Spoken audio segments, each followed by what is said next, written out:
sokatra ivalery ao apotona aizako tsy afahiala fa ho an'ilay klendry ny fofo masina miaraka amin'ilay fijery matsika tsy ahitana ny atsika nendrika ao mandrava nofoko misy teky atsika fa masina ao malavirary ny tontolo psikôpy ianao fisany tefa mampabo ny forotsoko aminao fa mifanantenaka kibiby hatramin'ny farany tsy ho tapitra ny tantarany ary mbono lavitra ny lalany ka ho indro atotro anao rety teny-kanto tsara indrindra mety ampiraiko ny fonao vetsy ho afa ny fitiavako tsy mifindra fa irindra zao tolo zao rainao ny ety ampelantanako olosandry ka petrako mangina amin'ny fihavanako tsapako fa tsy ananako ny zo ity anao melokao tsy anjarako ianao nefa tsisy azoko atao fianao nofinidy mifoko tsy ovaloko ka leoko mity atsokosoko fianao ny safidiko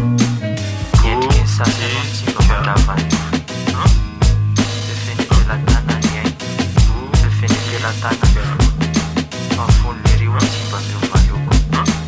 20 oktobra taona 2 arivo miteny efa lehibe ihany fisaina natombola marivo arivariva ny andro liorana mitery fanisy ny tafo raha olo misaina tsy tokony anefantanako ana tiafo andoro ny fiainako manontolo anentsika loloha aleo aoenty ny voko fa ho raisiko atana polo ny vokatra rehetra mety ateraky ny fitiavako ny raha eo anampiara ely ny fiantsany zaty vavako zakako izy ny tiako izy rery aro izy rery ihany navadika ambany azy ny tany ny foko enky atrano ny fitiavako tsy ho landry anarakotra ny tany ivaleroa izany ny seda mandalo amin'izao tontolo zao anotraro ny fitaovam-piadina anatonako anao ilazako aminao fa ianao ny vohitry ny nofoko tsofoko mora potsofinao ianao nametrako ny tompoko ianao ny finidiko tsisy hafanovany safidiko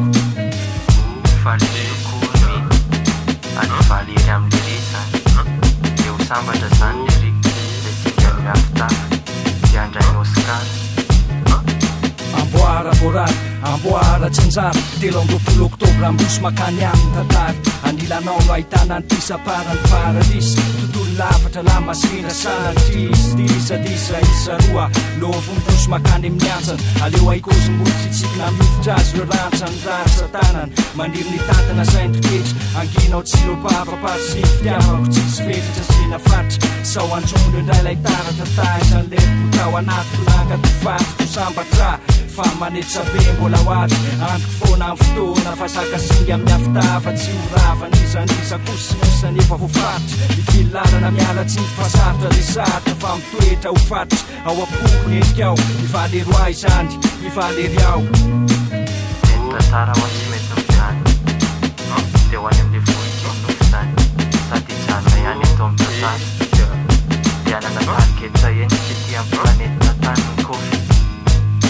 de sady ty andatsadrano maso ohatrany hoe andatsadrapy fa ivalery amin'ny lery zany ivalery